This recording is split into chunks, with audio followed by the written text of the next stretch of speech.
स्वामी के चरणों में कोटि कोटि वंदन।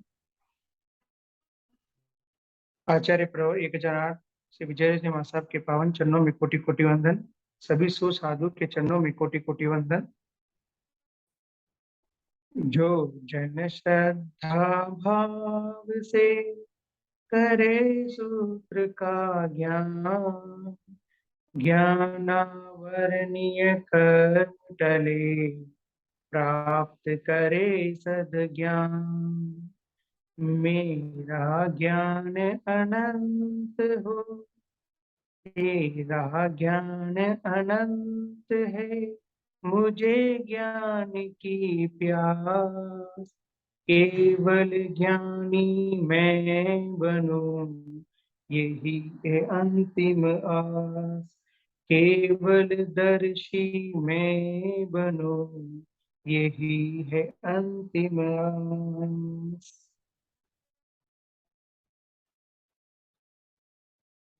पधारे हुए सभी का सादर जय जिनेन्द्र। हाँ, प्रज्ञा जागरण उसमें क्लास सेशन नंबर 6 अपना चल रहा है। दशवें काली का तीसरा अध्ययन, बुढ़िया यार कहा, चोली का चार कथा। मतलब इसके अंदर अनाचार का निषेध किया है। मतलब क्या क्या चीज जो साधु को नहीं करनी चाहिए, उन सब के बारे में मतलब संक्षिप्त रूप में बताया गया है। और क्या क्या करना चाहिए, मतलब उसके बदले में कैसे करना चाहिए, उसके बारे में बताया गया है। छठा अध्ययन महाचार कथा, जिसमें आचार के बारे में विस्तार रूप से बताया गया है। और इसी का छोटा सा भाग से इसका नाम चूली का यानी छोटा, और चार मतलब आचार। तब एकदम छोटे से रूप में छोटे से रूप में बहुत अच्छी तरह से समझाया गया है कि आचार क्या होता है। तो इन आचार को निभाने वाले कौन होते हैं? जो आत्मा को संयम में सुस्थिर रखता है, धर्म में जिसकी धुति होती है, या फिर जिसके मन में सदा अहिंसा संयम तप रूपी धर्म सदा उनके मन में रमता है, यही लोग आचार को निभा सकते हैं और अनाचार से बच सकते हैं।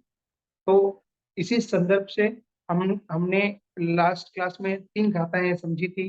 अब चौथी गाथा की ओर चलते हैं।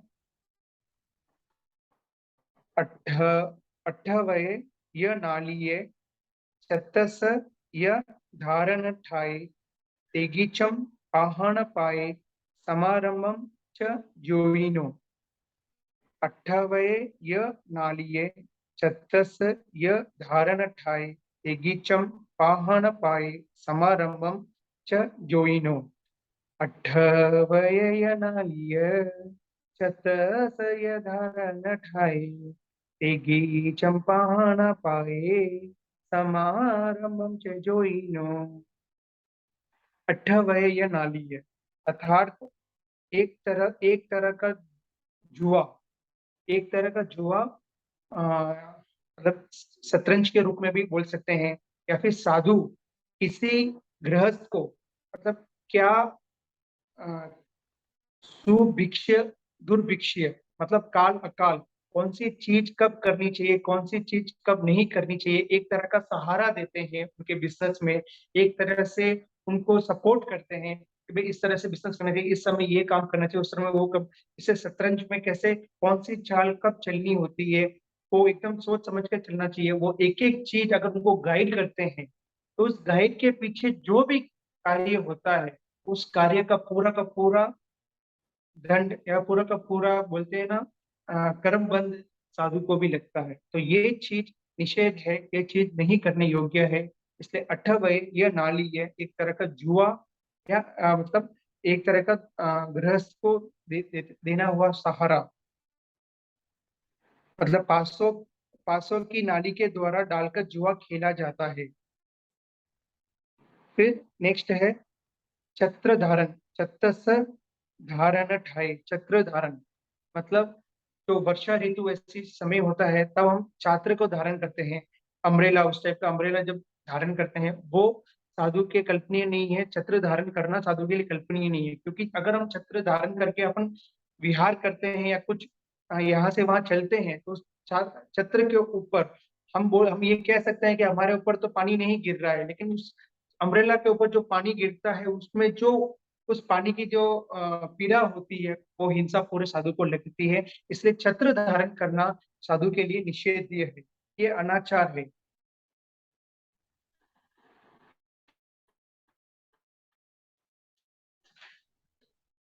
तेगीचम, तेगीचम अर्थात चिकित्सा, चिकित्सा मतलब एक तरह का रोग, कोई भी रोग उत्पन्न जब होता है उसका इलाज करना।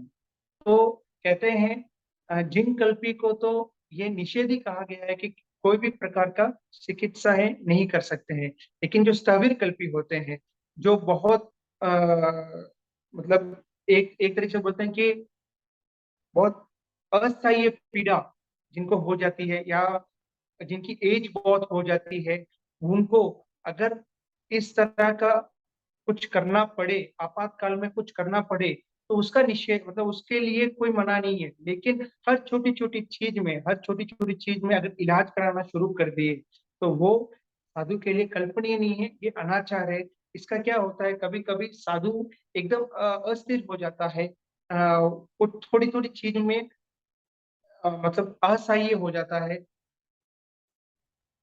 हर हर एक जगह पे वो चाहता है कि मतलब समझ लो थोड़ा सा भी कुछ भी हो सके तो क्या बोलते हैं उसको, परिचय सहन करने की शक्ति या क्षमता कम हो जाती है, तो इसलिए चिकित्सा करना निषेध बताया गया है। लेकिन कुछ ऐसा रोग उत्पन्न हो जाए जिसको असह्य मृत्यु तुल्य जैसे समान हो जाए, तो उस समय चिकित्सा का प्रयोग कर सकते हैं, उसमें कोई मनाही नहीं की गई है। लेकिन इसमें एक भी बताया है कि हम अपने शरीर को सुस्त तंदुरुस्त बनाने के लिए ऐसे कुछ रसायन का यूज करें, ऐसे कुछ दवाएं को यूज करें ताकि मेरा शरीर सुस्त रहे, तंदुरुस्त रहे, वो कल्पनीय नहीं है, वो निषेध है, एकदम निषेध है। अगर शरीर अचाता हो जाए, मतलब एकदम तेज बुखार, मतलब चलना फिरना मुश्किल हो जाए, उस समय अगर चिकित्सा करनी पड़े और उस समय अगर चिकित्सा लेनी भी पड़े तो उसके लिए मनाही नहीं है। अगर लेकिन अपने शरीर के लिए एकदम सुस्त बनने के लिए, एकदम तंदुरुस्त बनने के लिए, उसके लिए कुछ दवाई या विटामिन की गोलियां ऐसी लेना, ये कल्पनीय नहीं है। पाहन पाए, पैरे में, पाँव में जूते पहनना, पाहन पाए अर्थात पाँव में जूते पहनना, पाँव में जूते पहनना कल्पनीय नहीं है, लेकिन वृद्ध हो या मतलब जिनके पाँव में कुछ छाले एकदम तीव्रता से हो गए हो, उनको चलना में बहुत असहायता हो रही है, तो वो पहन सकते हैं। लेकिन ऐसे ही एक रिलैक्स के लिए, एक कंफर्ट के लिए, एक तरह से मतलब डर, मतलब कांटे चुभ जाएंगे या छोटे छोटे पत्थर लग जाएंगे, उसके डर के कारण जूते पहनना वो निषेध है। लेकिन किसी के असह्य उनको मतलब बिना मतलब पहने चल ही नहीं पाते हैं, तो वो पहन सकते हैं, बाकी कल्पनीय नहीं है। और जूते भी कौन से होते हैं, कपड़े के बनाए हुए जूते होते हैं, काष्ठ या फिर किसी तरह का चमड़ी के जूते नहीं होते हैं, ये कपड़े के बनाए हुए जूते होते हैं, वो पहन के फिर वो चलते हैं। और वो भी कब पहनना है, जब उनके पाँव में तीव्रता से रोग उत्पन्न हुआ हो तो पहनना है, ना कि परिचय से घबरा के पहनना। परिचय से घबरा के पहनना है तो वो कल्पनीय नहीं। जोइनो समारंभम, जोइनो समारंभ मतलब आग, आग का आरंभ करना, आग को आरंभ करना साधु के लिए एकदम मना किया गया है।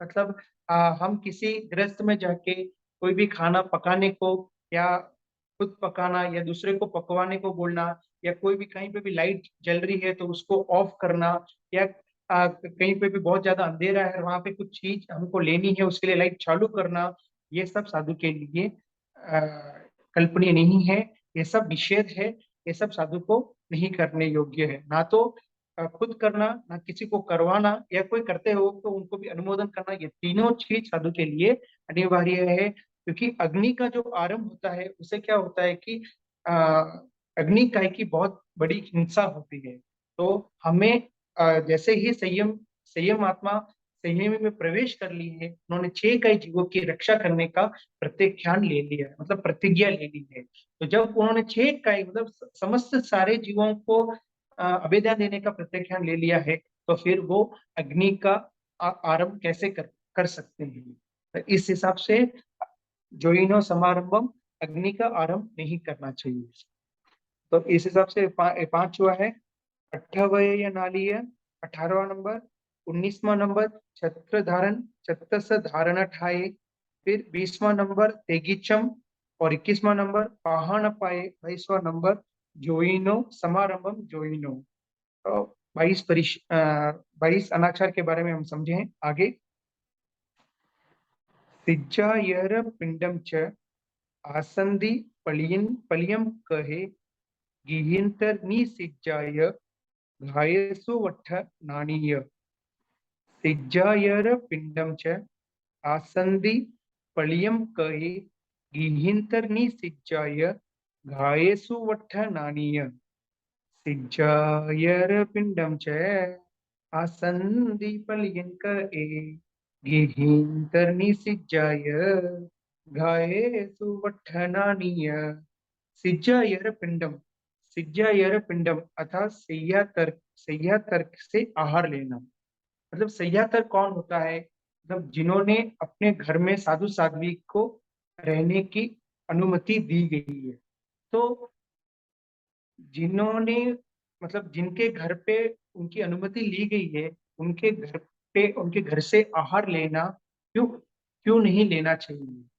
तो उसमें क्या होता है, हो सकता है गृहस्थ भक्ति भाव से, मतलब एकदम अपन लोग क्या होते हैं एकदम छद्मस से, हम चाहते हैं कि हमारे घर में इतने वीर पुरुष पधारे हुए हैं, तो उनको अच्छे से ख्याल रखना, उनको अच्छे से आहार पानी की गवेषणा करना। तो हो सकता है जब हम भोजन की तैयारी करें तो उसमें साधु का निमित्त हो सके। तो उस प्रकार से जो उद्गम के 16 दोष में आधा क्रम, उद्देशिक, उत्तिक्रम वो सब होते हैं, उसमें होने की संभावना होती है। इसलिए जहां पे सह्यातर लिया है वहां वहां से गोचरी प्राय प्राय नहीं लेते हैं। तो सह्यातर का मालिक कब से होता है? तो कोई कोई कैसे करते हैं कि आंगन से प्रवेश करते ही, कोई कोई एक प्रहर बीतने के बाद, कोई कोई दो प्रहर बीतने के बाद, कोई कोई तीन प्रहर बीतने के बाद, कोई कोई ये करते हैं कि सायंकाल का जो प्रतिक्रमण होता है, प्रतिक्रमण होने के बाद वो संयंत्र का मालिक हो जाता है। तो संयंत्र के वहां पे गोचरी लेनापन आजकल ऐसा होता है कि मैंने जहां तक देखा है कि भाई जहां पर हम संयंत्र लेते हैं वहां पर एक दिन की गोचरी लेते हैं, अगले दिन से वहां से गोचरी नहीं ली। लेकिन जिस दिन उन्होंने प्रवेश किया है उस दिन की गोचरी वहां से लेते हैं। लेकिन कहीं कहीं ये बताया है कि सह्यातर के जैसे ही प्रवेश हो जाता है उनके घर से गोचरी नहीं ली जा सकती है। तो कहीं पे ऐसा भी है और कहीं पे वैसा भी है। तो जिनकी जिनकी जैसे जैसे समाचारी होती है, जिन जिनके आचार्य की जैसे समाचारी होती है, वो वैसे वैसे वो लोग पालन करते हैं। और नेक्स्ट है आसंदी। आसंदी अर्थात बैठने का आसन।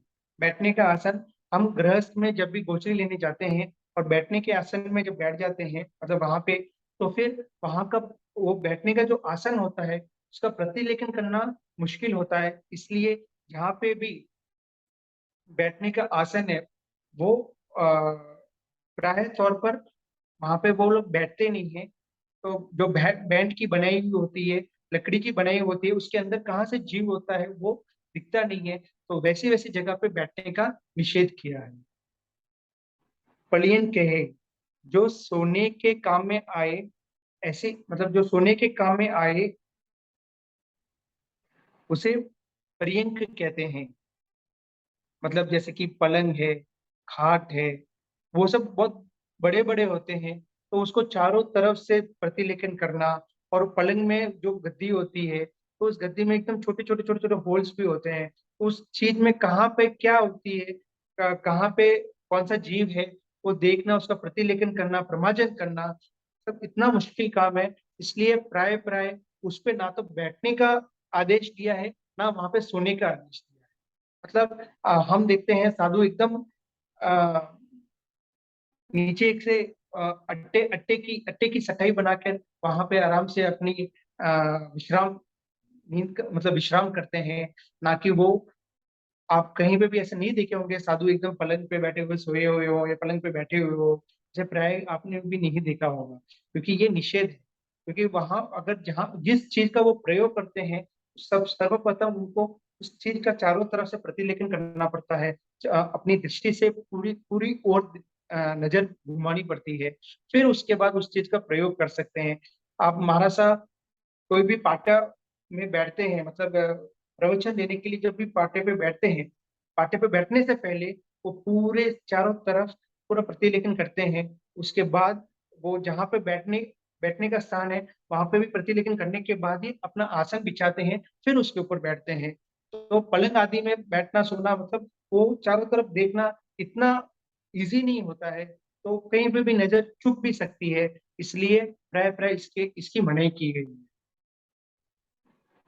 गिहिंतर निसिज्जा, गिहिंतर निसिज्जा है मतलब गृहस्थ के घर पे बैठना, गृहस्थ के घर पे बैठना, या फिर दो घर के बीच में बैठना, या तो गृहस्थ के घर पे मैंने दो घर के बीच में बैठना, मतलब एक घर और दूसरे घर, दो घर है उसके बीच में बैठना, तो ये अनिवार्य है। या फिर एक अपने ही घर में जो दो भाग होते हैं, मतलब अपन समझ सकते हैं कि भाई यहाँ से बालकनी बालकनी का भी वो जो बीच का जो भाग होता है वहां पे बैठ जाना, वो बैठना भी कल्पनीय नहीं है, वहां पे बैठने का भी निषेध किया गया है। क्यों निषेध किया गया है? तो उससे क्या होता है कि ब्रह्मचारी ब्रह्मचर्य पर विपत्ति आने की संभावना होती है, या फिर प्राणियों का वध होने की संभावना होती है। गृहस्थ वाले को क्रोध आने की भी संभावना होती है, यार वे आके ऐसे ही बैठ गए बिना बोले, अभी तक ऐसे ही बैठे हुए हैं, हो सकता है उनके अंदर में भी क्रोध आने की संभावना होती है, या फिर कुशील की वृद्धि होती है, फिर उनके अंदर कुशीलता आती है। उत्तराधीन सूत्र में भी ये कहा गया है कि ग्रहांतर का अर्थ क्या होता है? परग्रह, परग्रह मतलब जो उपाश्रय या स्थानक, ऐसी जगह पे नहीं बैठ के गृहस्थ के घर पे जाके बैठ जाना, वो परग्रह कहते हैं। तब स्वग्रह क्या होता है? जिस उपाश्रय में अपना स्थिरता है, या फिर जिस स्थानक में अपनी स्थिरता है, जिस जिनालय में अपनी स्थिरता है, उसको छोड़कर गृहस्थ में आके बैठ जाना, तो वो परग्रह होती है, उसके लिए एकदम निषेध किया गया है। घायेसु वट्ठनानीय, घायेसु वट्ठनानीय मतलब अपने शरीर पर उबट्ठन लगाना। अपने शरीर पर उबट्ठन लगाने से क्या होता है? हो सकता है कि अपने शरीर में वो सुगंधित या फिर खुशबू आए, या फिर अपने शरीर को एकदम अपन थोड़ा सा भी टायर्ड हो तो अपने एकदम सुस्ती मिल जाए, तो वो सब साधु के लिए कल्पनीय नहीं है, साधु के लिए निषेध है। क्योंकि अगर ऐसा करते हैं तो वो उनकी इच्छा, शरीर को हर रोज उस बटन की इच्छा बढ़ती जाती है, और वो हर दिन ये ही इसी लिहाज से अपने कार्य करते रहते हैं, तो उसके कारण जो कार्य जब होना चाहिए वो कार्य तब नहीं होता है, मतलब स्वाध्याय के टाइम पे स्वाध्याय करना, ध्यान के टाइम पे ध्यान करना, गोचरी के टाइम पे गोचरी लेने जाना, फिर चिंतन के समय चिंतन करना, जो समय वो समय दिया गया है उस समय अगर हम इस चीज में लग जाएं, शरीर के उबटन लगाने में, शरीर के साल संभाल में अपन लग जाए, तो फिर वो कार्य उस समय नहीं होने की संभावना होती है।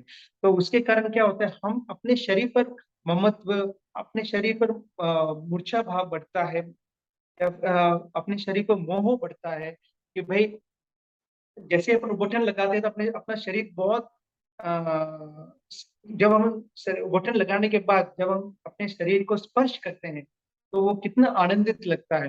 तो वो आनंदित लगने के कारण हम अपने संयम से छूट जाते हैं और असंयम की ओर प्रवृत्त होते रहते हैं। इसलिए किसी प्रकार का कोई भी बटन लगाना साधु के लिए निषेध किया गया है। तो इसमें हम समझे हैं सिज्जायर पिंडम च, सैया तर्क से आहार लेना, आसन दी, बैठने का आसन, पलियन कहे मतलब सोने, जो सोने के काम में है वो आसन, गिहिंतर नहीं सिज्जा है, गृहस्थ के घर पे जाके बैठना, घाय से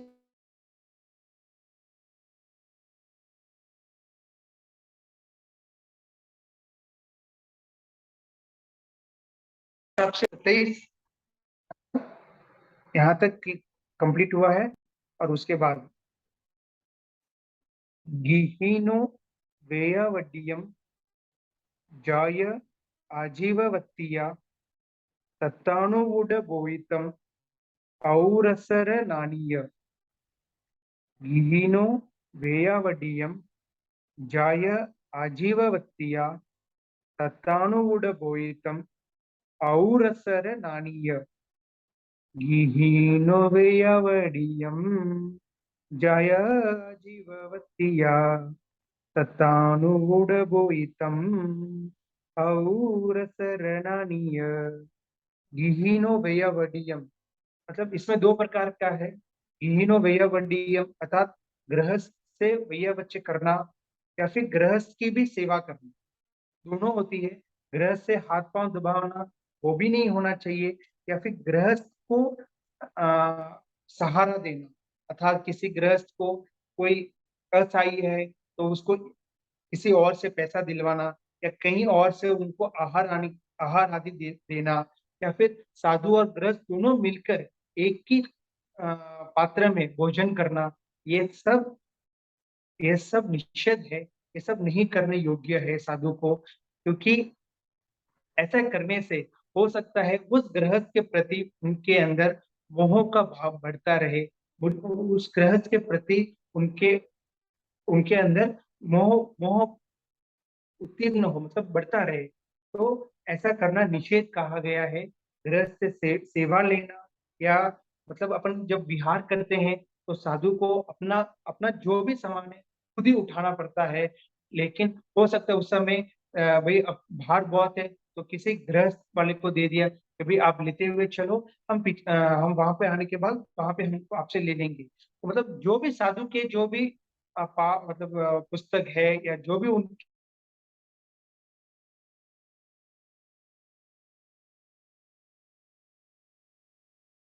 उठा के लेके जाना पड़ता है, ताकि गृहस्थ से भार उठाना या उनसे सेवा लेना या फिर गृहस्थ की किसी प्रकार की सेवा करना, अर्थात तो उनको जैसे आपको मैंने अभी बताया था कि उनको लाचार के समय में उनको पैसा दिलवाना या किसी घर और के घर से उनके यहाँ पे आहार आदि पहुंचवाना या अपने ही पात्र में साथ में भोजन करना, ये सब गृहस्थ से साधु के लिए निषेध। हीनो व्ययवडीयम आजीववत्तीय। आजीववत्तीय मतलब अपनी आजीविका चलाने के लिए जाति, कुल, कर्म, जाति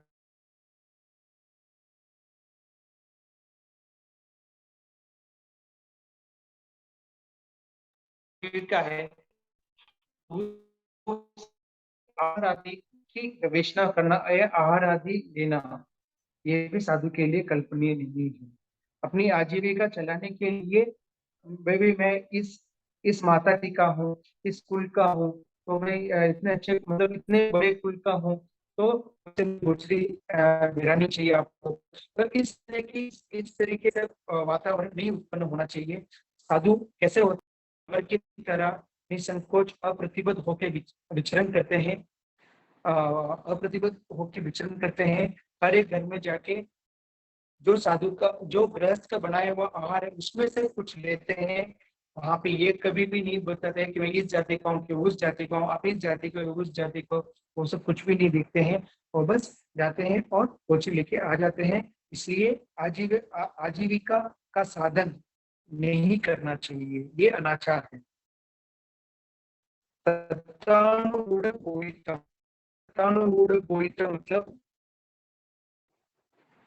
हर एक चीज की एक सीमा होती है। अर्थात हम सुबह जब गर्म पानी बनाते हैं तो उसका भी एक समय के बाद समय तक ही वो अच्छित रहता है, उसके बाद वो भी सचित हो जाता है। तो फिर हमें भी उस चीज का बराबर ध्यान रखना चाहिए कि भाई हम ये पानी कब लाए हैं, तो इसका प्रयोग कब तक कर सकते हैं। तो मतलब कुछ समय तक ही वो अच्छित रहता है, उसके बाद वो भी सचित हो जाता है। और उसी तरह जो भी आहार होता है अध कच्चा भी होता है, मतलब जो पूर्णतः से पका हुआ नहीं रहता है, उसका भी विशेष विशेष ध्यान रखना चाहिए।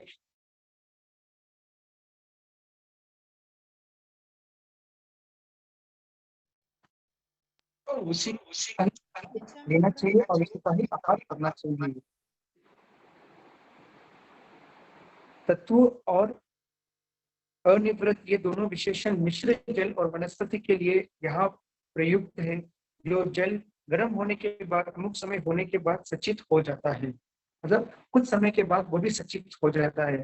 तो हरे का समय गर्मी में, सर्दी में, बारिश में, तीनों का कुछ समय है, मुझे बराबर ध्यान में नहीं है। 3 प्रहर, 4 प्रहर और 5 प्रहर ऐसा कुछ है, लेकिन किसका 3 प्रहर है, किसका 4 प्रहर है, वो मेरे को बराबर ध्यान में नहीं है। वो मैं पूछ के वही बता सकता हूँ। तो सर आपकी आवाज कुछ बहुत समय कट के रही बाद है। वो अचित जल भी सचित। हाँ, सर किसी ने आपकी कुछ आवाज कहा? बहुत कट रही है। नहीं, सुने नहीं दे रहा क्या? सर आपकी आवाज ब्रेक हो रही है। वो बीच में कॉल्स आ रहे हैं इसलिए हो रहा है। अभी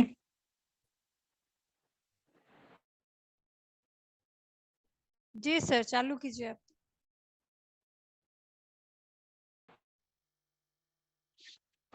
बीच में कॉल्स आने के कारण ऐसा हो रहा है।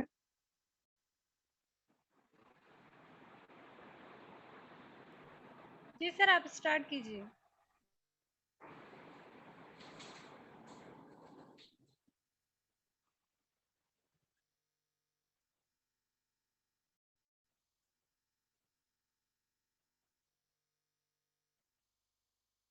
तो जो पूर्णतः रासुक नहीं हो, मतलब जिसमें आधा कच्चा और आधा पक्का हो, या फिर हमें शंका हो, तो उस प्रकार का आहार या पानी नहीं लेना चाहिए।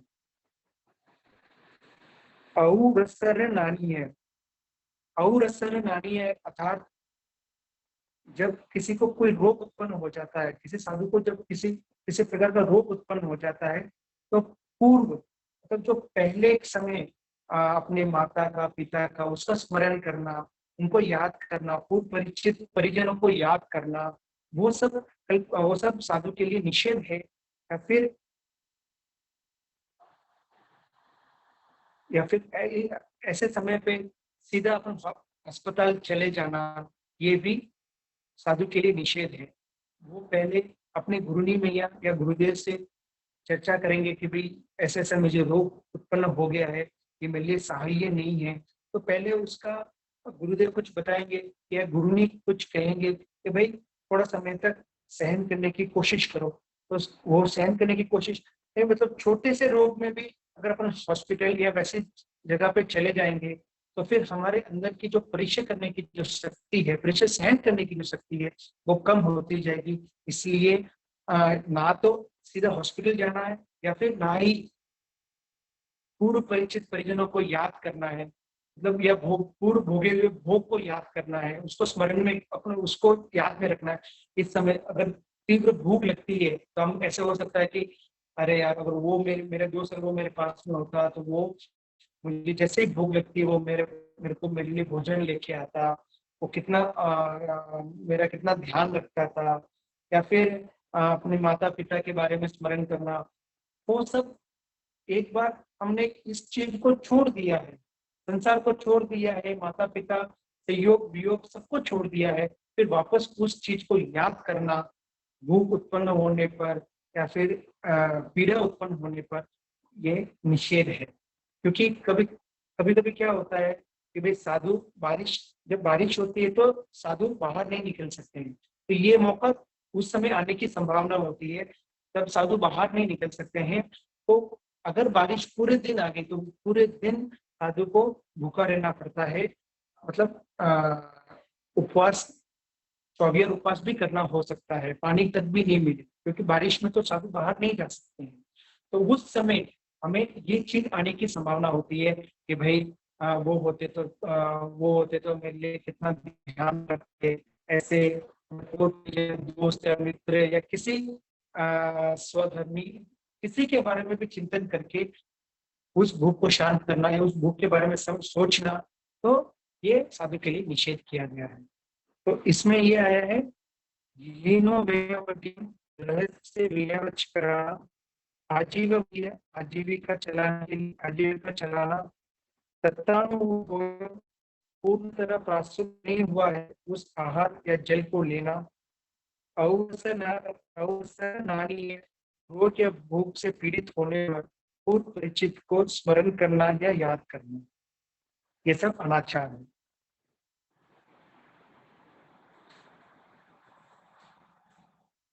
उसके बाद मूल ए सिंग बेरेय उच्चु खंडे आणि उडे कंदे मूले य सच्चिते फले बिये य आमेय। मूल ए सिंग बेरेय उच्चु खंडे आणि उडे कंदे मूले य सच्चिते फले बिये य आमेय। मूलय सिंग बेरेय उच्चु खंडे आणि उडे कंद मूलय सच्चिते फले बिये आमेय।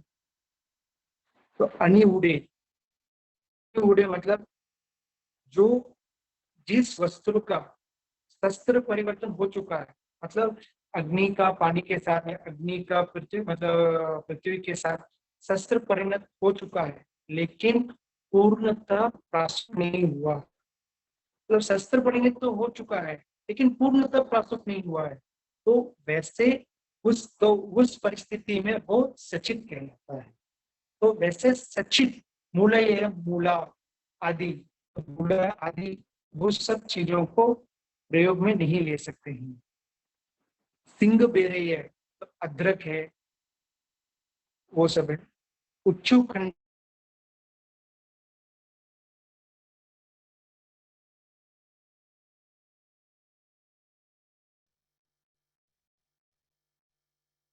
इक्षु है ना, उसका बीज जो है ना उसके बीच सेंटर में रहता है। आप इक्षु को देखे होंगे, मतलब एक गन्ने को देखे होंगे, सेंटर में होता है, मतलब बीच बीच में, अग्रभाग में नहीं होता है, बीच बीच में उसका रहता है। अग्रभाग दोनों साइड में, वो अग्रभाग जब तक है तब तक वो सच्चित होता है। वो अग्रभाग से निकल जाए, मतलब वो जो भी दोनों होता है वो साइड में, मतलब बीच में जॉइंट का जो एक ऐसा लगता है कि बीच में किसी ने पट्टी बांधी हो, तो जब तक अगर वो पट्टी है तब तक वो सच्चित है। वो उस पट्टी से हट जाता है तो वो अचित हो जाता है। तो जब तक वो पट्टी रहती है वो अचित है। अचित तो उस तरह का अक्षर को हम यूज में नहीं ले सकते हैं।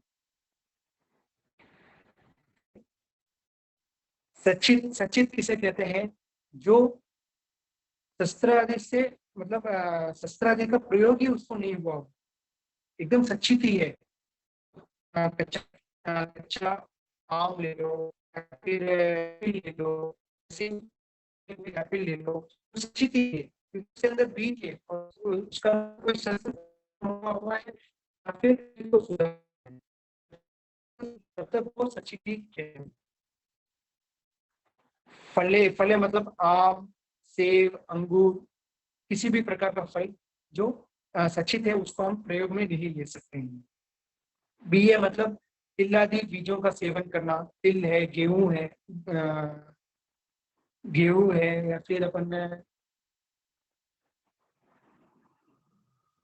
मतलब जिसके अंकुर फूटने की संभावना होती है, मतलब जिसे अगर ये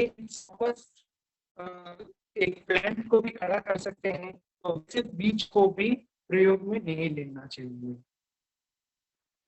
आम मतलब आधा कच्चा, आधा कच्चा और आधा पक्का है, वो आमेय है। मतलब आमेय, सच्चिते या निगूढ़े, ये तीनों एक प्रकार का सच्चित ही है, मतलब सच्चित में गिना जाता है, लेकिन थोड़ा थोड़ा सा डिफरेंस है, तीनों में भी थोड़ा थोड़ा सा डिफरेंस है बस, लेकिन तीनों के तीनों ही सच्चित ही होते हैं। मतलब मूले का निगूढ़े सच्चित जिस जिस शस्त्र आदि का प्रयोग हुआ है लेकिन जीव रहित नहीं हुआ है, इसलिए ये सचित कहलाता है। सिंह बेरे अदरक, इक्षु खंडे अर्थात इक्षु खंड धराई, जिस इक्षु में दो और मौजूद है वो सचेत ही रहता है। खंडे अर्थात जड़ और उसके ऊपर विभाग को भौतिक समझना चाहिए। सचित इस पर शस्त्र का प्रयोग ही नहीं हुआ है। आम, सेब, नींबू आदि जिसके अंदर बीज है, वो सब, वो जितने भी फल है वो सब अचित है। बीए तिल आदि बीजों का सेवन जो उगने योग्य है, मतलब जो 1 से 2, 2 से 100, 100 से 1000 ऐसे उगने योग्य होते हैं, उसका प्रयोग नहीं करना चाहिए। आम में अपरिणित या अपरिपक्व आदि इस तरह की जो भी चीज होती है उसको प्रयोग नहीं करना चाहिए। सबको ये सब निषेध है। ये सब साधु के लिए अनाचार है। तो मूले 32, सिंधु 34,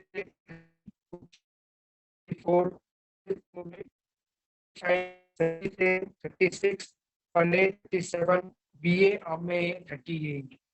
मतलब इस प्रकार 38 अनाचार हुए हैं। बाकी का अनाचार हम अगली क्लास में देखेंगे।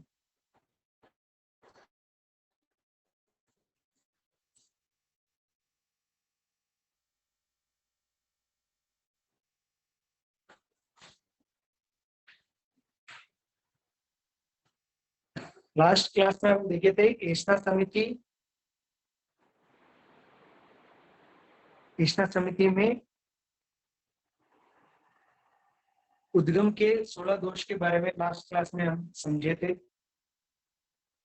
इसको लास्ट क्लास के कोई विषय में कोई डाउट है या अभी तक जो क्लास ली है उसमें कोई डाउट है तो पूछ सकते हैं, या फिर हम आगे बढ़ते हैं।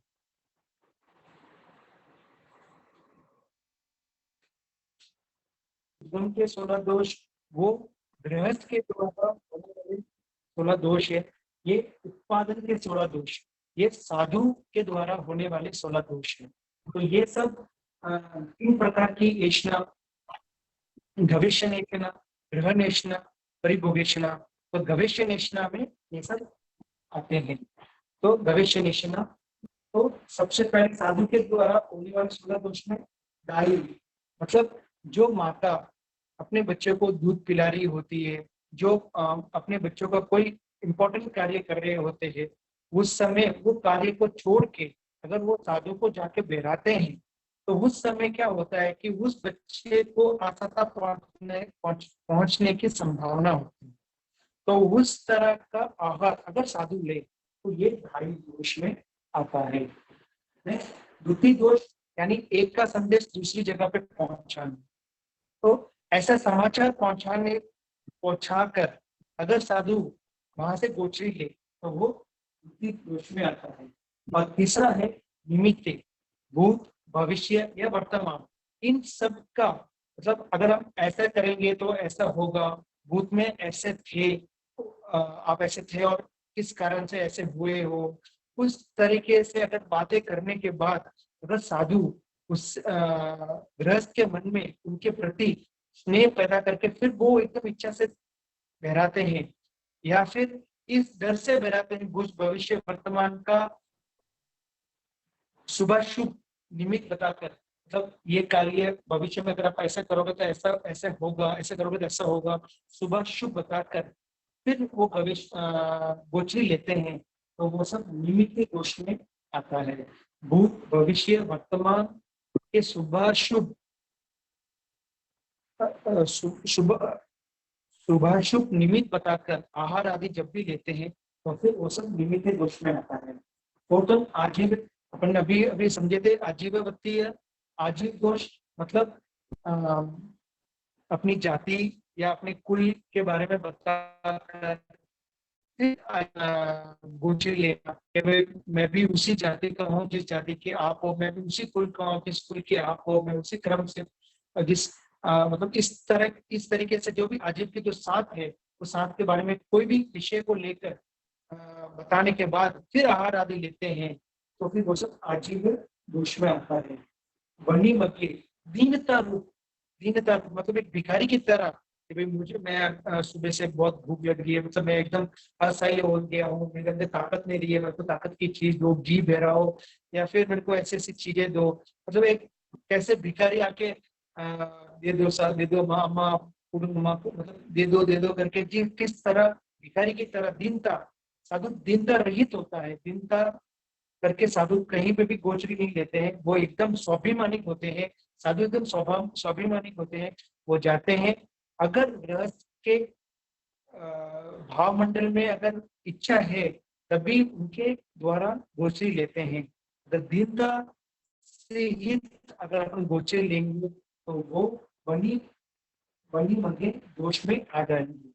फिर चिकित्सा मतलब चिकित्सा, अभी अभी अपने समझे थे, चिकित्सा का कार्य करके अगर हम आहार आदि ले, तब कोई भी चीज है उसका ऐसे ऐसे करने से ऐसे ऐसे ठीक हो जाएगा।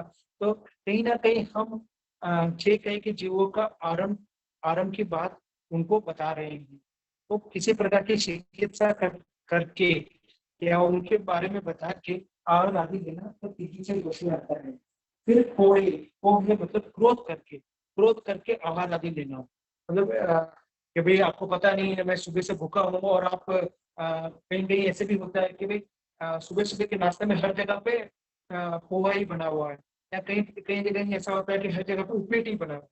तो कहीं नहीं उससे साधु को क्या है, हर एक किसी के घर पे भी जो उपीट उपीट उपीट ही पड़ा है, दूसरा कुछ बनाते ही नहीं हो, क्रोध करके फिर बोल रहे कि भाई तो अगले दिन ऐसा नहीं बनाना, ये चीज बनाना, या क्रोध के वश क्रोध करके अगर वो गृहस्थ से अगर अपन हर आदि ले तो वो पूरे दोष में आते हैं। मानी मानी मतलब अहंकार, कि भाई मैं कौन हूँ, सब एकदम अहंकार रूपी कि भाई मैं इतना बड़ा साधु हूँ, मैं क्रांतिकारी साधु हूँ, मैं सर्व संपूर्ण साधु हूँ। मतलब इस तरह का मान मान रख के अगर हम आहार आदि लें तो वो माने दोष में आते हैं। फिर माया माया अर्थात कपट आदि करके मतलब अपनी जाल में फंसा देते हैं, अपनी बातों में चुगनी चुगनी बातों में गृहस्थ को ऐसे ही अपने कब्जे में रख देते हैं। कपट आदि करके अगर माया करके छल कपट करके अगर आहार आदि लें तो वो माया दोष में आते हैं। लोभे मतलब किसी के घर में कोई अच्छी चीज बनी हो तो उस लोभ के माध्यम से कि भाई ये अच्छी चीज बनी है, मतलब ताकत की चीजें तो ज्यादा ले लेना, एक्स्ट्रा ले लेना, मतलब जो साधु के मर्यादा है उस मर्यादा से ज्यादा, मतलब दो तीन लेने के बदले में पूरा का पूरा ऐसा कैसा उल्टा देना, या फिर उसको बार बार ये बोलना कि ये चीज तू बार बार बनाना, मैं बार बार आऊंगा। लोभ के वश कि भाई ये चीज मेरे को बहुत भाती है तो ज्यादा लेना, कम भाती है तो कम लेना। तो फिर एक्चुअल में क्या होता है, गोचरी लेने जाते समय केवल वो साधु अपने बारे में नहीं सोच के वो पूरे मंडली के बारे में सोच के गोचरी लेना चाहिए।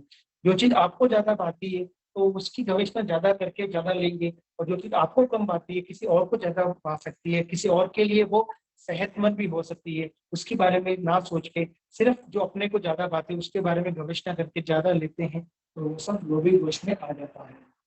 फिर कोविन पच्चा संतव, कोविन पच्चा संतव मतलब आहार लेने से पहले अथवा लेने के बाद गृहस्थ की प्रशंसा करना, गृहस्थ की प्रशंसा करना, और वो प्रशंसा करने के बाद तो फिर वो जब भी हम छदमस्त है, प्राय प्राय हमारी सबकी एक मतलब एक नेचुरल हैबिट ऐसी होती है कि कोई भी अपनी प्रशंसा करते हैं ना तो हम उनके और अच्छे से ध्यान रखते हैं। भले वो प्रशंसा वो मन से कर रहा है कि बिना मन से कर रहा है वो सब हम जानते नहीं, लेकिन कोई भी अपनी प्रशंसा करना लग गया तो हम वैसे ही एकदम ढीले हो जाते हैं। और साधु इतने बड़े वीर पुरुष अगर अपनी प्रशंसा करते हैं तो और भी ज्यादा उनके ऊपर ये हो जाते हैं। तो अगर कोई भी साधु प्रशंसा करके गृहस्थ की प्रशंसा करने के बाद फिर उनकी आहार आदि लेते हैं रुचि लेने से पहले, तो वो भी अच्छा संतुलन में आता है। फिर नेक्स्ट है विद्या, यानी विद्या अपनी विद्या का प्रकोप बताकर विद्या का प्रयोग करके अगर कोई आहार आदि ले तो वो सब विद्या दोष में आता है। मंत्र मंत्र आदि देकर कि भाई ऐसे ऐसे कुछ मंत्र देकर ये मंत्र करने से आपका कल्याण होगा, ये इस मंत्र को जपने से आपका सुख समृद्धि बढ़ेगी, वैसे वैसे चीज करके आहार आदि जब भी साधु लेता है वो सब मंत्र दोष में आते हैं।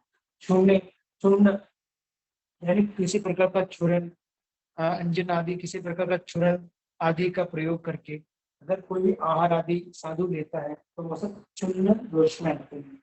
जोगे, जोगे मतलब योग, योग अर्थात वशीकरण, मतलब अपने गृहस्थ को अपने वश में रख, मतलब अपने वश में कर देते हैं अपनी बातों से, अपनी क्रिया से, अपनी चमत्कार बताकर। मतलब कभी कभी ऐसा होता है कि साधु का बोलना हुआ और वो कार्य हो जाना हो।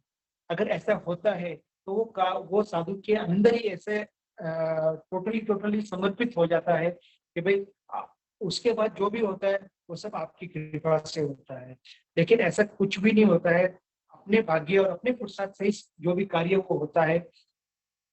मतलब जो भी सावध्य कार्य जो भी है वो साधु के निमित्त से कुछ भी नहीं होता है, लेकिन अपनी आत्मा का कल्याण के लिए, बदलाव के लिए, तो साधु के बोलने से हमारे अंदर परिवर्तन आता है तो वो सब अच्छी बात है।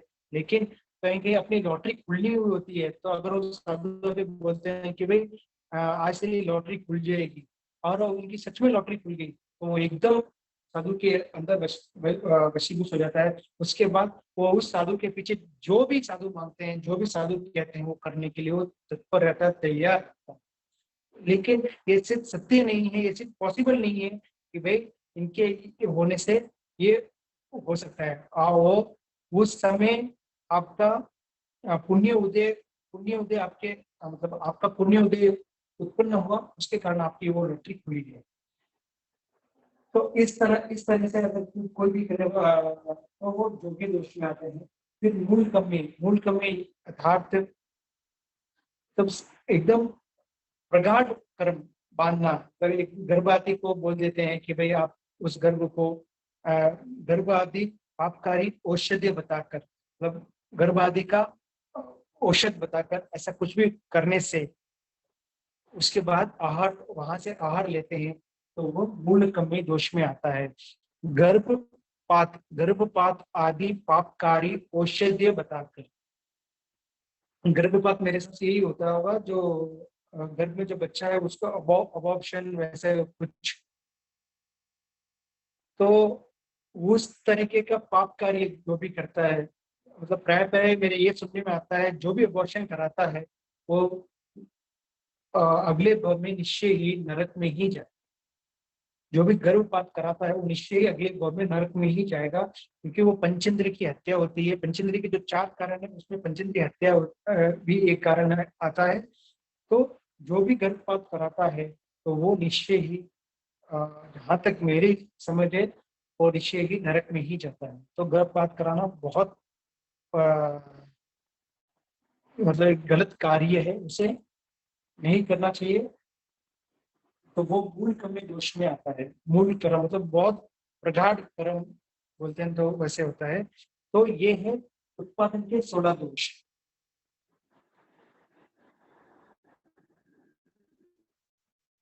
मतलब ये सब साधु को क्यों नहीं लगाना चाहिए, क्योंकि अगर साधु इस तरीके से कार्य करके अगर आहार आदि लेते हैं तो उनका संयम सुरक्षित नहीं रहता है, उनका संयम सुरक्षित नहीं रहता है। उनके अंदर ढीलापन आने की संभावना होती है, वो रस लुलुप भी हो सकते हैं, उनके अंदर कषाय की तीव्रता बढ़ती रहती है। तो इस तरीके से अगर कोई साधु इस तरीके से कार्य अगर कोई साधु करे तो हमें भी साधु को मतलब हमें भी सचेत सतर्क रहना चाहिए। हमें भी साधु को मतलब बराबर साधुपना पालने की कुछ कुछ विधि हमें भी बतानी चाहिए। तो ये जो 16 दोष है उसको गाथा के रूप में इस प्रकार है।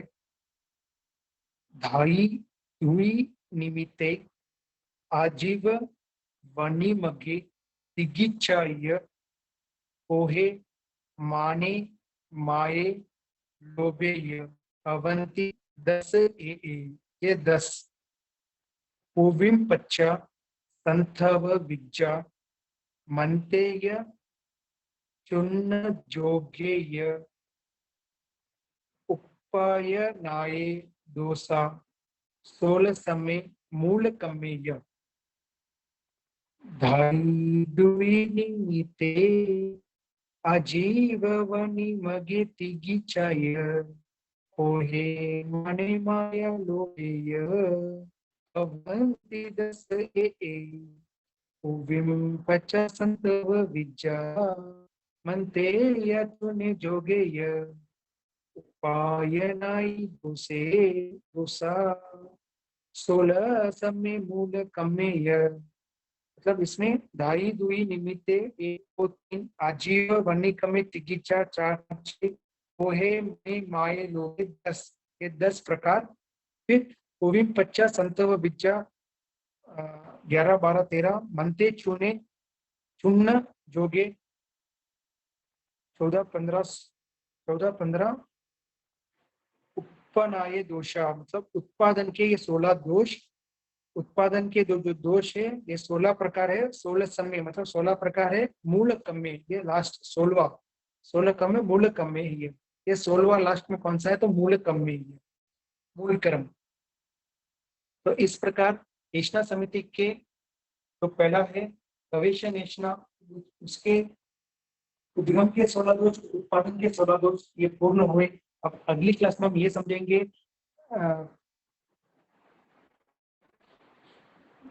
ग्रह नेशना के जो 10 दोष है उसके बारे में हम चर्चा करेंगे। इसमें किसी को कोई भी संदेह या किसी प्रकार का मेरे बताए हुए में कुछ गलत है तो आप मुझे करेक्ट कर सकते हैं, या फिर किसी को कोई डाउट है तो आप पूछ सकते हैं।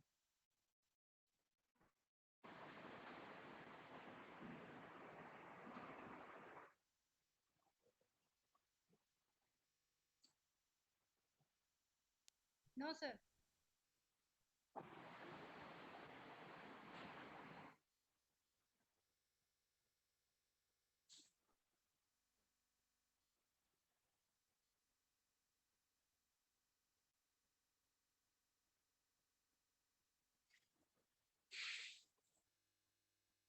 ठीक है। आमी दिव्य प्रणते तन जहाँ सुतग में तदुवे अपनी।